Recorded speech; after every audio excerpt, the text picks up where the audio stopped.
Istanbul থেকে আপনাদের সাথে আছি আমি সরোয়ার আলম।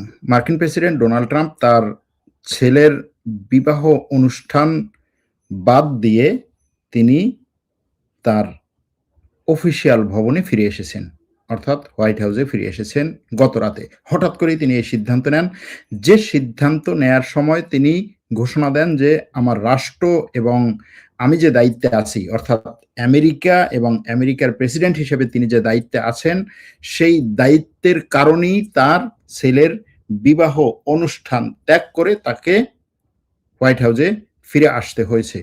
এজন্য অনেকেই মনে করছেন যে তার সেই বড় দায়িত্বটা কি, যেটার কারণে তিনি হুটহাট করে ছেলের বিবাহ অনুষ্ঠানকে বাদ দিয়ে তিনি বারবার বলেছেন যে আমি এই গুরুত্বপূর্ণ মুহূর্তে আমার ছেলে এবং ছেলের বউয়ের পাশে থাকতে চেয়েছিলাম। তাদের এই অনুষ্ঠানটা আমার জন্য এই রাষ্ট্রপতি হিসাবে আমার জন্য খুব গুরুত্বপূর্ণ একটা অনুষ্ঠান, কিন্তু সেটা আমার ত্যাগ করতে হয়েছে। কি এমন গুরুত্বপূর্ণ কাজের জন্য তিনি তার এই ছেলের বিয়ে অনুষ্ঠান ত্যাগ করেছেন এবং উইকেন্ডে অর্থাৎ সাপ্তাহিক ছুটির দিনে তিনি তড়িঘড়ি করে ওয়াশিংটনে ফিরে এসেছেন। এখানে অনেকেই এটাকে এভাবে দেখছেন যে খুব সম্ভবত এই কয়েক ঘন্টার মধ্যে ইরানে আমেরিকা আক্রমণ করতে পারে। তার এই যে কয়েক ঘন্টার মধ্যে আমেরিকায় ইরানে আক্রমণ করতে পারে, এটার পিছনে অবশ্য অনেকগুলো ঘটনাকে আমরা যুক্ত করতে পারি। তার মধ্যে একটা হচ্ছে তিনি তার জাতীয় গোয়েন্দা প্রধানকে বরখাস্ত করেছেন, তুলসি গাবার্ড, তিনি তাকে গত রাতে বরখাস্ত করেছেন। এরপরে তিনি ডোনাল্ড ট্রাম্পের যে হোয়াইট হাউসের প্রধান মুখপাত্র, তার ডেপুটি একটা ভিডিও শেয়ার করেছেন। ভিডিওটা হচ্ছে আমেরিকার বোমারু বিমান উড়ছে। এর আগে ওই একই ব্যক্তি এই ধরনের ভিডিও শেয়ার করেছিলেন ইরানে আমেরিকা এর আগে যখন আক্রমণ করেছিল তখন।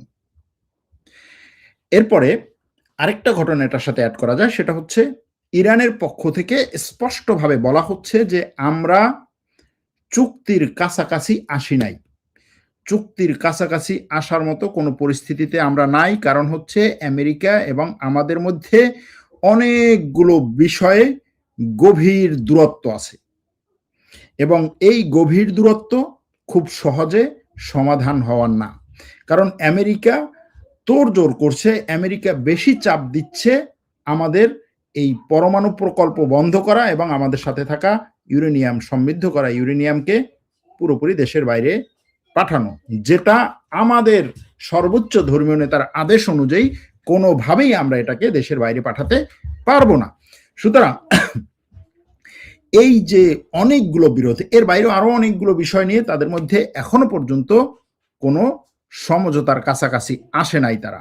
এবং ইরানের পক্ষ থেকে এটা বলা হচ্ছে, সৌদি আরবের গণমাধ্যম আল আরাবিয়া যে খবরটি প্রচার করেছিল গতকাল, যে ইরান এবং আমেরিকার মধ্যে একটা খসড়া চুক্তি হয়েছে, সেই চুক্তির ডকুমেন্ট তাদের কাছে এসেছে এবং সেখানে 9টা পয়েন্ট তারা নিয়ে এসেছে, সেটাও সঠিক না। ওদিকে পাকিস্তানের ফিল্ড মার্শাল আসিম মুনির তিনি এখন ইরানে আছেন। ইরানে আলোচনা করছেন যে একটা কিভাবে যুদ্ধবিরতিতে পৌঁছানো সম্ভব। একই সাথে কাতারের ঊর্ধ্বতন কর্মকর্তারাও এখন ইরানে আছেন।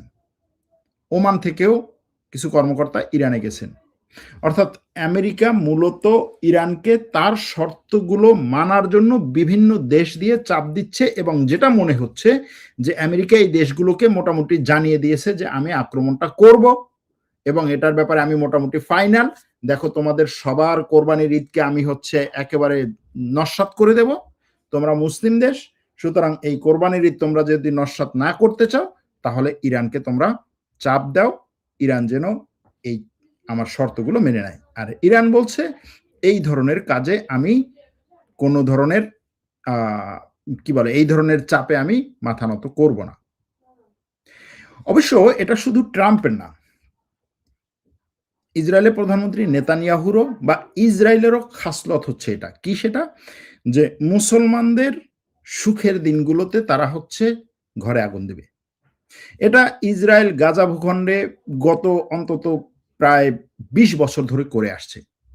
2008 সালে রমজানে এটা করেছে, ঈদ পর্যন্ত তারা হচ্ছে আক্রমণ করেছে বিনা কারণে গাজা ভূখণ্ডে। তারপরের বছর করেছে, 2012 সালে করেছে, 2014 সালে করেছে। এরকমভাবে করতেই আছে। যে যখনই আপনি আপনার মুসলমানদের ধর্মীয় কোনো উৎসব, ধর্মীয় কোনো পবিত্র ঘটনা, পবিত্র দিন আসবে, তখনই সেটাকে মানে জ্বালাতন করার জন্য যা করা যায়, এটাকে আসলে আপনি কোন ধরনের হচ্ছে জাস্ট তার একটা অধিকার আছে, অমুক আছে, সমুক আছে, এটার জন্য যুদ্ধ করছে, এরকম কোনো বিষয় না। জ্বালাতন করার জন্য যা করা দরকার সবই করে। এজন্য মনে হয় যে কোরবানির আগে হয়তোবা ইসরায়েল আমেরিকা মিলে ইরানে আক্রমণ করতে পারে। এটা হচ্ছে একদিক। এখন এখানে সত্যি সত্যি ইরানে আক্রমণ করতে পারে কিনা এটা ট্রাম্প বলতে পারবে। ওদিকে কিউবাতেও প্রায় এরকম একটা আক্রমণ পরিস্থিতি তৈরি করেছে আমেরিকা। কিউবাতে আমেরিকা বিভিন্ন ধরনের নিষেধাজ্ঞা এবং অবরোধ দিয়ে দেশটার মধ্যে তেল গ্যাসের এমন সংকট তৈরি করেছে যে মানুষ এখন তেল গ্যাসের জন্য রাস্তাঘাটে কান্নাকাটি করতেছে। এরকম একটা পরিস্থিতি তৈরি করছে এবং এই পরিস্থিতি শুধুমাত্র তেল গ্যাসের সাথে সম্পৃক্ত না, পরবর্তীতে এটা দেশের মুদ্রার বিনিময় হার, মুদ্রাস্ফীতি, মূল্যস্ফীতি, বাজারের দাম, রাজনৈতিক অস্থিরতা সবকিছু তৈরি করবে এবং ভিতর থেকে সরকার বিরোধী আন্দোলনকে উস্কে দেওয়ার চেষ্টা করবে আমেরিকা। সেখানেও তারা বারবার বলছে যে কিউবার জন্য দিন শেষ হয়ে যাচ্ছে, ঘড়ির কাঁটা ঘুরছে, অল্প কিছু সময় আছে। এখন ইরানে আক্রমণ করবে নাকি কিউবা আক্রমণ করবে এটা দেখার বিষয়। কিন্তু ট্রাম্প যেহেতু তার গুরুত্বপূর্ণ এই সফর বা গুরুত্বপূর্ণ এই অনুষ্ঠান বাতিল করে সে ওয়াশিংটনে ফিরে এসেছে এবং সে বলছে যে আমার রাষ্ট্রের জন্য গুরুত্বপূর্ণ সিদ্ধান্ত নিতে হবে। তার রাষ্ট্রের জন্য গুরুত্বপূর্ণ সিদ্ধান্ত কি হতে পারে? হতে পারে সে তার যে জাতীয় গোয়েন্দা প্রধানকে বরখাস্ত করেছেন সেখানে একজনকে নিয়োগ দেয়, সেটার জন্য তার ওয়াশিংটনে ফেরার দরকার নেই। তারপরে আমেরিকার যে কেন্দ্রীয় ব্যাংক ফেডের চেয়ারম্যান হিসেবে তিনি অলরেডি একজনকে নিয়োগ দিয়েছেন এবং সেখানে অনেক নাটকীয় ঘটনা ঘটছে। সে ফেডের চেয়ারম্যানকে এমনভাবে নির্বাচিত মানে ঘোষণা দিয়েছেন যে মনে হচ্ছে যে সে একটা দেশের রাষ্ট্রপ্রধানকে নির্বাচন করছেন, এরকম একটা ব্যাপার। তিনি ফেডের চেয়ারম্যানকে নিজে নির্বাচিত করেছেন এবং তিনি বিভিন্নভাবে গত কয়েক মাস ধরে এটা করেছেন যে তার কেন্দ্রীয় ব্যাংকের যে চেয়ারম্যান আগে ছিলেন পাওয়েল, তাকে তিনি বারবার প্রেসার দিয়েছেন যে তোমার হচ্ছে এই সুদের হার কমাতেই হবে। সে বলছে আমি মার্কেট রিসার্চ করে মার্কেটের চাহিদা অনুযায়ী আমি সিদ্ধান্ত নেব, আমি রাষ্ট্রপতির চাহিদা অনুযায়ী সিদ্ধান্ত নেব না। তখন সে বলছে তোমাকে আমি ফায়ার করবো। তারপরে সে এটার বিরুদ্ধে দাঁড়িয়েছে। তারপর বলছে ফায়ার করার আগে তুমি নিজেই হচ্ছে সসম্মানে পদত্যাগ করো। এইভাবে এই জিনিসগুলোকে সে এমনভাবে প্রেসার ক্রিয়েট করেছে যে তার কথা না শুনলে তাকে সে বরখাস্ত করবে। এখন এই ফেড চেয়ারম্যান হিসেবে নতুন যাকে নিয়োগ দিয়েছে সেই নিয়োগের সময় সে বলছে যে দেখো আমি তোমাকে নিয়োগ দিয়েছি কিন্তু তুমি আমার কথাও শুনবা না, আমার কথা শোনার কোনো দরকার নাই, তুমি অনেক গুরুত্বপূর্ণ ব্যক্তি, তুমি স্বাধীনভাবে সিদ্ধান্ত নেবা, তোমার যেটা ভালো লাগে সেটাই বলবা, সেটাই করবা, সেইভাবেই সিদ্ধান্ত নেবা। আমি ডোনাল্ড ট্রাম্পকে আমার কথা তোমার শোনার দরকার নেই, চমৎকারভাবে যে বক্তব্য দিয়েছে। কিন্তু তার পিছনের যে চেয়ারম্যানের সাথে তার যে বাক বিতণ্ডা, তার যে ব্যাপক পরিমাণে সংঘাত, সেটা দেখলে কি মনে হয় যে এই ব্যক্তি স্বাধীনভাবে ট্রাম্পের মতের বিরুদ্ধে যায় সিদ্ধান্ত নেবে? মনে হয় না। দেখা যাক। এখন সেটাও তার হতে পারতো যে ঠিক আছে আমি ফেড চেয়ারম্যানকে শপথ পড়াবো, সেই অনুষ্ঠানে আমার যেতে হবে। সেটাও তো না, সেটা হয়ে গেছে শুক্রবার। এরপরে তার যুদ্ধমন্ত্রী বা প্রতিরক্ষা মন্ত্রী গতকালকে ঘোষণা দিয়েছেন, একটা ভিডিও শেয়ার করেছেন। তিনি সেই ভিডিওতে বলেছেন যে চমৎকার একটা মানে তাদের হিসাব অনুযায়ী চমৎকার একটা ভিডিও। আমার কাছে ওই ভিডিও চমৎকার মনে হয় না। আমেরিকার মতো একটা দেশ যদি হচ্ছে থার্ড ক্লাস পোলাপানের মতো হচ্ছে একটা ভিডিও তৈরি করে, পেন্টাগন বিশেষ করে, সে ভিডিও তৈরি করছে যে আমেরিকা $1.5 বিলিয়ন পেন্টাগনের আমেরিকার সেনাবাহিনীকে ইয়া করার জন্য, কি বলে, আধুনিকায়ন করার জন্য ডোনাল্ড ট্রাম্প ইয়া করেছে, কি বলে, ডোনাল্ড ট্রাম্প বরাদ্দ দিয়েছেন এবং সেটা খুব ভালো একটা কাজ। এখন এই ভিডিওটাকে সে যেভাবে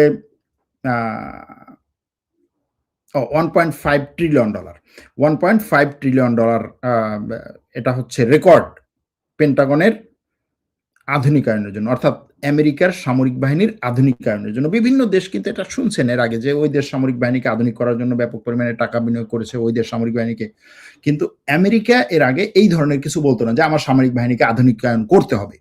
কারণ তার কথা হচ্ছে আমি তো একটা আধুনিকায়নের মধ্য দিয়েই যাচ্ছি, আমি তো সবসময় আপডেট করছি আমার সেনাবাহিনীকে, এবং আমার সেনাবাহিনী হচ্ছে সব দেশের চেয়ে সবচাইতে আধুনিক, সবচাইতে মডার্ন, সবচাইতে শক্তিশালী। এটা তো ডোনাল্ড ট্রাম্পও কতদিন আগে বলেছেন।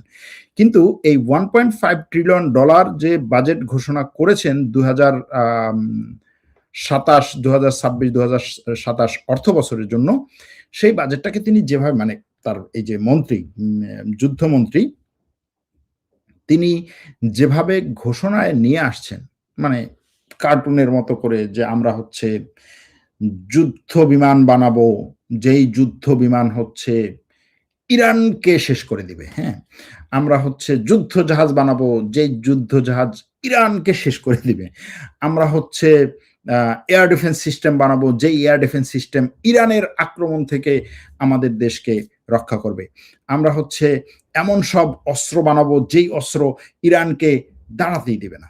মানে তার ওই ভিডিওটা যতটা না আমেরিকার যুদ্ধ কি বলে আমেরিকার সেনাবাহিনীর আধুনিকায়নের ব্যাপারে কথা বলেছে, তার চেয়ে বেশি কথা বলেছে যে তারা এই সমস্ত অস্ত্রের মাধ্যমে কিভাবে ইরানকে হচ্ছে শেষ করবে। ভাই, ইরান তো আমেরিকার প্রেসিডেন্ট তো কত মাস ধরে, গত কয়েক সপ্তাহ ধরে বারবার বলছে যে ইরান শেষ, ইরানের যুদ্ধ বিমান নাই, ইরানের বিমান বাহিনী নাই, ইরানের নৌবাহিনী নাই, ইরানের সেনাবাহিনী নাই, ইরানের লিডারশিপ নাই, ইরানের দেশের কিছু নাই। তাহলে সেই ইরানকে কেন তার এই আধুনিকায়নের যে $1.5 ট্রিলিয়ন যে অস্ত্রের কথা তারা বলছে, বা $1.5 ট্রিলিয়ন যে আধুনিকায়ন প্রকল্পের কথা বলছে, সেখানে 1 নম্বর এবং প্রধান টার্গেট কেন ইরান? শুধুমাত্র একটাই টার্গেট হিসেবে সে দেখাচ্ছে, ইরান, ইরান, ইরান। ভাই, ইরান তো কোনোদিন তোমার ভূখণ্ডে মিসাইল মারার সক্ষমতা অর্জন করে নাই। ইরানের হাতে যদি পরমাণু অস্ত্র থাকেও সেটাও তোমার ভূখণ্ডে গিয়ে পড়ার মতো সক্ষমতা এখনো পর্যন্ত ইরান অর্জন করে নাই। আর ইরান কখনোই আমেরিকার জন্য প্রধান থ্রেট না, এটা আমেরিকার সবগুলো গোয়েন্দা সংস্থার রিপোর্টে এসেছে। এর আগে আমেরিকার অভ্যন্তরীণ গোয়েন্দা সংস্থার প্রধান সে পদত্যাগ করলো, এখন জাতীয় গোয়েন্দা সংস্থার প্রধান পদত্যাগ করলো। এর মানে হচ্ছে যে গোয়েন্দা সংস্থাগুলো বারবার ইরান সম্পর্কে যে তথ্য দিচ্ছে তাতে ট্রাম্প খুশি হচ্ছে না। আরে না, তুমি বলছো যে ইরান আমার উপরে কোনো হুমকি না, তাহলে আমি জনগণকে কি দেখাবো? আমার জনগণকে থেকে দেখাতে হবে যে দেখো ইরান হচ্ছে আমার জন্য সবচাইতে বড় হুমকি। ইরান হচ্ছে মানে চীন, রাশিয়া এই সমস্ত দেশের চাইতেও এখন আমার জন্য বড় হুমকি। এটা তার দেখাতে হবে, এবং এটা দেখিয়ে সে এই যুদ্ধটাকে জায়েজ করতে চাইছে, এবং একটা চুক্তি করে যে হ্যাঁ, আমি এমন একটা চুক্তিতে এসে পৌঁছেছি যেই চুক্তিটার মাধ্যমে আমি ইরানকে মোটামুটি কবজা করে ফেলেছি। এখন এই যে পাকিস্তানের সেনাপ্রধান আসিম মুনির তেহরানে পৌঁছেছেন, তেহরান বলছে আলোচনায় বড় ধরনের পার্থক্য আছে, হরমুজ প্রণালীতে জাহাজের নিরাপত্তা বজায় রাখার জন্য আমেরিকা কিছু শর্ত দিয়েছে, ইরান সেই সমস্ত শর্ত মানে নাই। আবার গাজায় নতুন একটা খবর উঠেছে, সেটা হচ্ছে গাজায় ইসরায়েলি বাহিনীর বিরুদ্ধে যৌন নির্যাতনের অভিযোগ উঠেছে, যেই অভিযোগের প্রেক্ষিতে ইসরায়েলের সাথে কোন দেশগুলোর, ইসরায়েলের সাথে ইউরোপের দেশগুলোর উত্তেজনা বাড়ছে। এখন এই ইসরায়েলের সাথে ইউরোপের দেশগুলোর এই ঘটনা নিয়ে উত্তেজনা বাড়ার যে বিষয়টা, ইউরোপ এখনো পর্যন্ত এমন কোনো পর্যায়ে যায় নাই যে ইসরায়েলের বিরুদ্ধে সে সিদ্ধান্ত নেবে, বিশেষ করে ইউরোপীয় ইউনিয়ন এখনো সেই পর্যায়ে যায় নাই, এবং তার সেই সিদ্ধান্ত নেওয়ার মতো কোনো অবস্থা নেই। যদিও এখন মুখ রক্ষার জন্য সে বিভিন্ন ধরনের কথাবার্তা বলছে যে আমরা ইসরায়েলি সেটেলারদের বিরুদ্ধে এই অ্যাকশন নিচ্ছি। দেখেন, এই বিষয়টা আপনাদের সামনে বহুবার আসছে যে ইসরায়েলি সেটেলারদের বিরুদ্ধে বা এই যে দখলদারদের বিরুদ্ধে ইউরোপ অনেক ধরনের নিষেধাজ্ঞা নিয়ে আসছে। কি ইউরোপ ইসরায়েলি দখলদারদের সাথে আমরা কোনো ব্যবসা করব না, ইসরায়েলি দখলদারদের কাছে আমরা কিছু বিক্রি করব না, ইসরায়েলি দখলদারদেরকে আমাদের দেশে উঠতে দেব না, ইউরোপে উড়ে আসতে দেব না, ঢুকতে দেব না, ইসরায়েলি দখলদারদের কোনো সম্পদ যদি হচ্ছে ইউরোপে থাকে আমরা সেগুলো জব্দ করবো। কেন? কারণ হচ্ছে ইসরায়েলি দখলদাররা ফিলিস্তিনিদের উপরে যে আক্রমণগুলো করছে, ফিলিস্তিনিদেরকে তাদের ঘর বাড়ি থেকে তাড়িয়ে দিচ্ছে, তাদের ঘর বাড়িতে আঘাত করছে, ফিলিস্তিনিদের গাছপালা শাকসবজি এগুলো ক্ষেত খামার নষ্ট করছে, তাদের অলিভ অয়েল ট্রি বা হচ্ছে এই জয়তুন গাছ এগুলোকে ধ্বংস করছে, তারপরে ফিলিস্তিনিদেরকে রাস্তাঘাটে ধরে মারছে, এই সমস্ত কারণে।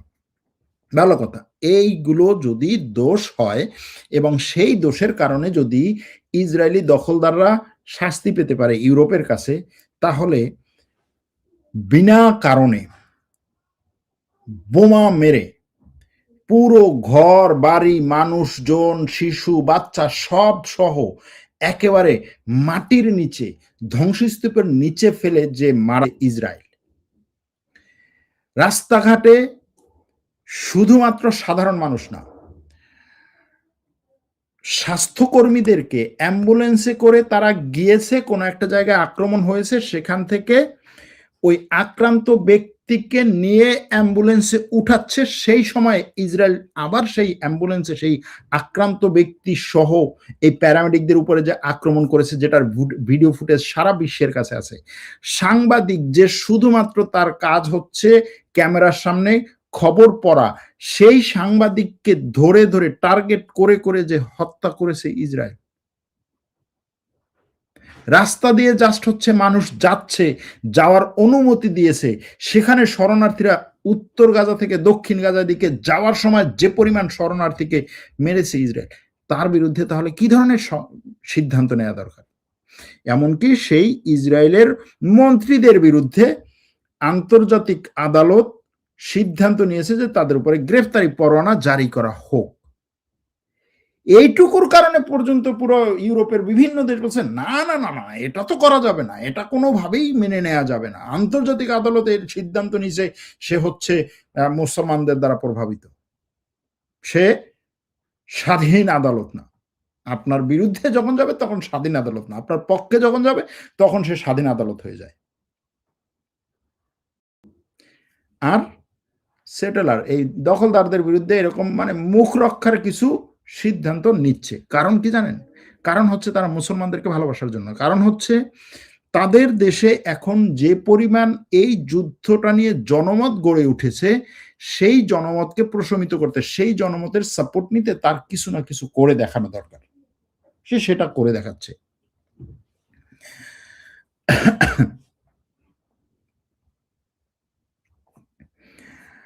এখন এর মধ্যে আরো অনেকগুলো ঘটনা ঘটছে। তার মধ্যে একটা কি? তার মধ্যে হচ্ছে তুর্কি, পাকিস্তান, সৌদি আরব এবং কাতার এরা একটা সমঝোতা, এরা একটা সামরিক চুক্তি করার দিকে হাঁটছে। এটা নিয়ে আলোচনা চলছে। কিন্তু এরকম একটা সামরিক চুক্তি যেন না হয় সেটার জন্য অনেক দেশ, পশ্চিমা দেশ, পূর্বের দেশ, মুসলিম দেশ এটার জন্য চেষ্টা করছে যে এরকম একটা সামরিক চুক্তি যেন কোনোভাবেই না হয়। মানে সৌদি আরবের সাথে পাকিস্তানের মধ্যে যেরকম একটা সামরিক চুক্তি হয়েছে, সে ধরনের একটা যে এই ৪ রাষ্ট্রের কারো উপরে যদি আক্রমণ হয় তাহলে সবার উপরে আক্রমণের মতো এবং এরা একে অপরকে সেই ক্ষেত্রে সহযোগিতা করবে। এ ধরনের একটা চুক্তি যেন না হয় সেটার জন্য বিভিন্ন দেশ চেষ্টা করছে। সেটার জন্য কে চেষ্টা করছে? ইসরায়েল সিরিয়াসলি চেষ্টা করছে। সংযুক্ত আরব আমিরাত সিরিয়াসলি চেষ্টা করছে। তারপরে হচ্ছে গ্রিস সিরিয়াসলি চেষ্টা করছে। গ্রিক সাইপ্রাস সিরিয়াসলি চেষ্টা করছে। আরেকটা দেশ সিরিয়াসলি চেষ্টা করছে, যেই দেশটার এই অঞ্চলে এইখানে কোনো ধরনের স্বার্থ নাই, কিন্তু সে এখানে এসে এটার সাথে এটার মধ্যে বাম হাত দেওয়ার চেষ্টা করছে। কে সেটা? সেটা হচ্ছে আপনার ভারত, প্রতিবেশী দেশ ভারত। ভারত এসে বলছে যে তুরস্ক বিরোধী যে কোনো ধরনের জোট হবে, তুরস্কের যে কোনো ধরনের আন্তর্জাতিক জোটকে ঠেকানোর জন্য আমি সব কিছু করতে প্রস্তুত। সে গ্রিক সাইপ্রাসে এসে গ্রিক সাইপ্রাসকে বলছে যে এই গ্রিক সাইপ্রাস, তুর্কি সাইপ্রাসে তুর্কি হচ্ছে একটা দখলদার বাহিনী, কিন্তু তুর্কি সাইপ্রাসে যে বিশাল পরিমাণে তুর্কি জাতিগোষ্ঠী আছে, তাদের উপরে যে গ্রিকরা ব্যাপক পরিমাণে অত্যাচার, নির্যাতন, গণহত্যা চালিয়েছে, সেটার কারণে যে তুর্কি সেখানে গ্যারান্টার রাষ্ট্র হিসেবে আছে, এইগুলো কোনো বিষয় না তার জন্য। তার কথা হচ্ছে গ্রিক সাইপ্রাস, তুমি যেটা বলছো যে পুরো সাইপ্রাস তোমার, ওইখানে তুর্কি জাতির থাকারই কোনো অধিকার নাই, তাদেরকে দরকার হলে হত্যা করে ওখান থেকে বের করতে হবে, এবং সেটার জন্য তোমার যা যা দরকার, তোমার সাথে আমি কি করেছে গত পরশুদিন, সে সামরিক চুক্তি করেছে, যে গ্রিক সাইপ্রাসের সাথে ভারতের সামরিক চুক্তি, একত্রে এই সামরিক শক্তিকে আরো শক্তিশালী করার জন্য গ্রিক সাইপ্রাসের বন্ধু রাষ্ট্রগুলোর সাথে একত্রে কাজ করবে। কি কি সেটা? গ্রিক সাইপ্রাসের বন্ধু রাষ্ট্র কে কে? গ্রিস, ইসরায়েল, সংযুক্ত আরব আমিরাত, ভারত। এখন এই জায়গাতে তারা এরকম একটা জোট করছে। আবার এইদিকে তুরস্ক তার এই যে FS 2026 যে সামরিক মহড়াটা করলো, এটা নিয়ে আবার হচ্ছে এই সমস্ত দেশের যথেষ্ট পরিমাণে মাথা ব্যথা আছে যে এই সামরিক মহড়া তো আমাদের বিরুদ্ধে, সুতরাং আমাদের বিরুদ্ধে এই ধরনের একটা সামরিক মহড়া করা তুরস্ককে কোনোভাবেই সামনে আগাতে দেয়া যাবে না। যাও গেল, এটা জানিয়ে রাখলাম। তুরস্কের মধ্যে আবার অভ্যন্তরীণ যে সমস্ত ইয়ে আছে।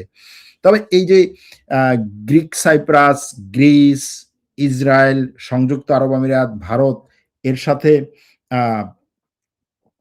ইউরোপের কোনো দেশ নাই। ইউরোপের অনেক দেশ আছে, কিন্তু সবার আগে ইউরোপের কোন দুটো দেশ আছে?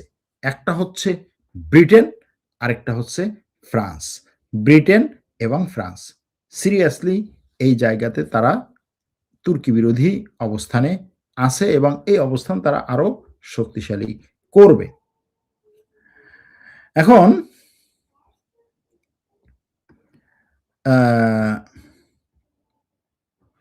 তার এই যে গোয়েন্দা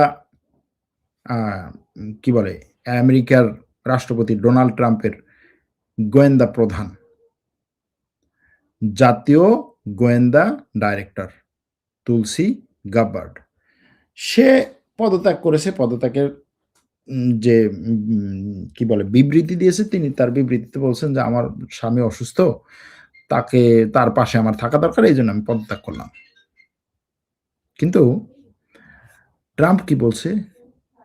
ট্রাম্প বলছে যে সে ভালো কাজ করছে, কিন্তু ভালো কাজ করার পরেও আসলে সে এখানে থাকতে পারতেছে না, সে এখান থেকে চলে যাচ্ছে। কিন্তু আমেরিকার গণমাধ্যম বলছে যে না, এই দুইজনের কথা কোনোটাই ঠিক না, আসলে হচ্ছে ট্রাম্প তাকে বের করে দিয়েছে। এবং দিন যত যাবে, যত হচ্ছে এই ইরান যুদ্ধ নিয়ে ট্রাম্প সমস্যার মধ্যে থাকবে, তত এই ধরনের বিভিন্ন লোককে সে বের করে দিতে বাধ্য হবে, বের করে দিবে। এটা দিন যাবে আরো বেশি ঘটবে। এর মধ্যে ইউক্রেন রাশিয়ার যুদ্ধ তো চলছে। ইউক্রেন রাশিয়ায় প্রত্যেকদিন হাজার হাজার ড্রোন দিয়ে আক্রমণ করছে, রাশিয়া ইউক্রেনে হাজার হাজার ড্রোন দিয়ে আক্রমণ করছে। ইউক্রেন রাশিয়ার মধ্যে ব্যাপক পরিমাণে ধ্বংসযজ্ঞ চালাচ্ছে, মানুষ মারা যাচ্ছে প্রায় প্রত্যেক দিনই 10 জন 12 জন করে। বিভিন্ন সময় তার বড় বড় রাশিয়ার বড় বড় তেলের স্থাপনায় ইউক্রেন হামলা চালাচ্ছে, আবার রাশিয়া আক্রমণ করছে। এর মধ্যে এখন ডোনাল্ড ট্রাম্প আর ইউক্রেন রাশিয়ার যুদ্ধবিরতি নিয়ে কোনো ধরনের চিন্তা ভাবনায় নাই। সে বরং আরো একটা কাজ করছে। সেটা কি? সে বলছে আমি পোল্যান্ডে 5,000 অতিরিক্ত সৈন্য পাঠাবো। কি বলেছিল আমেরিকা? যে আমি ওই যে ইউরোপের যে তার প্রধান ঘাঁটি কোনটা, সেটা জার্মানি, আমি জার্মানি থেকে 5,000 সৈন্য সরিয়ে নিচ্ছি, লাগবে না আমার, ইউরোপে আমি ইয়া করবো না, ন্যাটোকে আমার এত শক্তিশালী রাখার দরকার নেই, ন্যাটো দুর্বল হয় হোক, আমার এত ঠেকায় পড়ছে নাকি। ঠিক সেই জায়গায় সেই সময়ে পোল্যান্ডে 5,000 সৈন্য পাঠাচ্ছে আমেরিকা। পোল্যান্ড কি? পোল্যান্ড হচ্ছে ইউক্রেনের একেবারে পার্শ্ববর্তী রাষ্ট্র এবং রাশিয়ার যুদ্ধে ইউক্রেনকে সবচাইতে বেশি সাপোর্ট প্রদানকারী দেশ। অথবা এভাবে যদি বলি, পোল্যান্ড হচ্ছে পুরো ইউরোপ আমেরিকার যত সহযোগিতা, সামরিক বলেন, অর্থনৈতিক বলেন, ত্রাণ বলেন, যা ইউক্রেনে পাঠানো হয়েছে, সেটা ইউক্রেনে ঢোকার একমাত্র গেট হচ্ছে পোল্যান্ড। সেই পোল্যান্ডে আমেরিকা ৫,০০০ সৈন্য পাঠাচ্ছে। কার সাপোর্টে? ইউক্রেনের জন্য। ইউক্রেনের সাপোর্টে। কার বিরুদ্ধে? রাশিয়ার বিরুদ্ধে। যা হোক, এর মধ্যে আরেকটা ঘটনা আছে, সেটা হচ্ছে মার্কিন যুক্তরাষ্ট্রের পররাষ্ট্রমন্ত্রী ভারত সফর করছেন।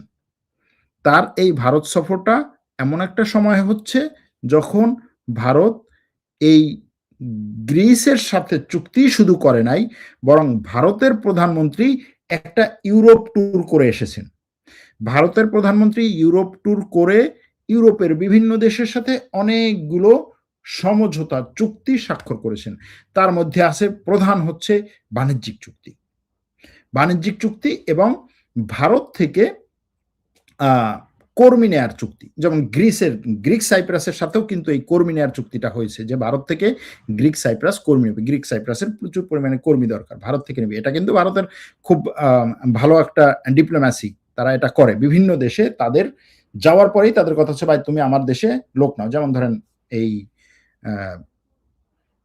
বলকানের বিভিন্ন দেশে ভারতের অ্যাম্বাসেডররা যেই পরিমাণে কাজ করে লোক পাঠানোর জন্য, যে ভাই আমার লোক তুমি নাও, আমি গ্যারান্টি দেব আমার লোক তোমার দেশে এসে কাজ করবে এবং সেই কাজ করার ক্ষেত্রে যোগ্যতা সম্পন্ন লোক আমি পাঠাবো। যোগ্যতা সম্পন্ন পাক বা নাই পাক, কিন্তু যখন অ্যাম্বাসি অথবা রাষ্ট্র গ্যারান্টি দেয় যে ভাই আমি পাঠাবো তুমি নাও, তখন কিন্তু তাদের সাথে চুক্তি, তখন সে আর কিছু দেখে না। তুর্কিতে পর্যন্ত বাংলাদেশের চেয়ে ভারতীয়দের সংখ্যা অনেক বেশি, কাজ করতেছে, বিভিন্ন জায়গায় কাজ করছে, যেই কাজগুলো বাংলাদেশিরা করতে পারে।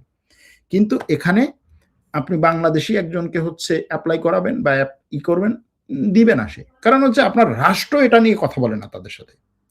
বলকান অঞ্চলেও একই জিনিস। বলকান অঞ্চলেও বাংলাদেশি অ্যাম্বাসেডররা ভারতের অ্যাম্বাসেডরদের মতো দৌড়াদৌড়ি করে না, রাষ্ট্রের সাথে কথাই বলে না এই বিষয়গুলো নিয়ে। যা হোক, তো এই বিষয়টাও ভারতের একটা গুরুত্বপূর্ণ পদক্ষেপ। এখন ভারতের প্রধানমন্ত্রী ইউরোপের এই দেশগুলো সফরের পরে আজকে ভারত সফর করছেন মার্কিন পররাষ্ট্রমন্ত্রী। কোন বিষয় নিয়ে আলোচনা হবে? কি আলোচনা করবেন তারা? কোন জিনিসগুলো সামনে আসবে? এগুলো দেখার বিষয়। ভারত ইউরোপের সাথে যে সমস্ত বাণিজ্য চুক্তি করেছে, সেই সমস্ত বাণিজ্য চুক্তিগুলো যেন আমেরিকার সাথে হয়, বা ইউরোপকে যে এই ধরনের সুযোগ সুবিধাগুলো দিচ্ছে তার চেয়ে বেশি সুযোগ সুবিধা যেন আমেরিকাকে দেয়, এই জিনিসগুলো তো অবশ্যই সামনে আসবে। আর এর বাইরেও হয়তোবা একটা জিনিস হতে পারে, সেটা হচ্ছে আফগানিস্তান। আফগানিস্তানের বিষয়টা এখন আমেরিকার জন্য অনেক গুরুত্বপূর্ণ। কারণ হচ্ছে আফগানিস্তানে চীন এবং রাশিয়া আর ভারত যেভাবে বর্তমান আফগানিস্তানে প্রভাব ফেলছে, সেখানে আমেরিকা সে পরিমাণ প্রভাব ফেলতে পারছে না। কিন্তু আফগানিস্তান এই দেশগুলোর জন্য গুরুত্বপূর্ণ একটা দেশ। রেয়ার আর্থ ম্যাটেরিয়ালস বলেন, খনিজ সম্পদ বলেন, এগুলোর দিক থেকে চীন সেটা কিছু কিছু উত্তোলন করছে, নিচ্ছে। কিন্তু একই সাথে আবার ভারতের সাথে আফগানিস্তানের সম্পর্কটা ভালো হওয়ার কারণে চীন পাকিস্তান হয়ে আফগানিস্তানে যে একটা করিডোর করার চিন্তা ভাবনা করেছিল, সেটাতে ধাক্কা লেগেছে। সেটার দিকে খুব বেশি আফগানিস্তান আগ্রহী না। আর পাকিস্তানের সাথে আফগানিস্তানের বর্তমান যে সংঘাত, এই সংঘাতে সবচেয়ে বেশি লাভবান হচ্ছে ভারত।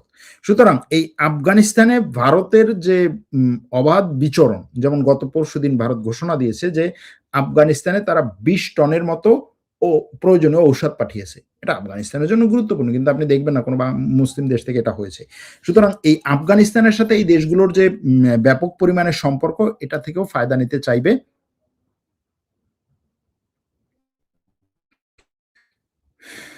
আমেরিকা। এই কথা বলে আজকে এখানেই শেষ করছি। ভালো থাকবেন, সুস্থ থাকবেন। আল্লাহ হাফেজ।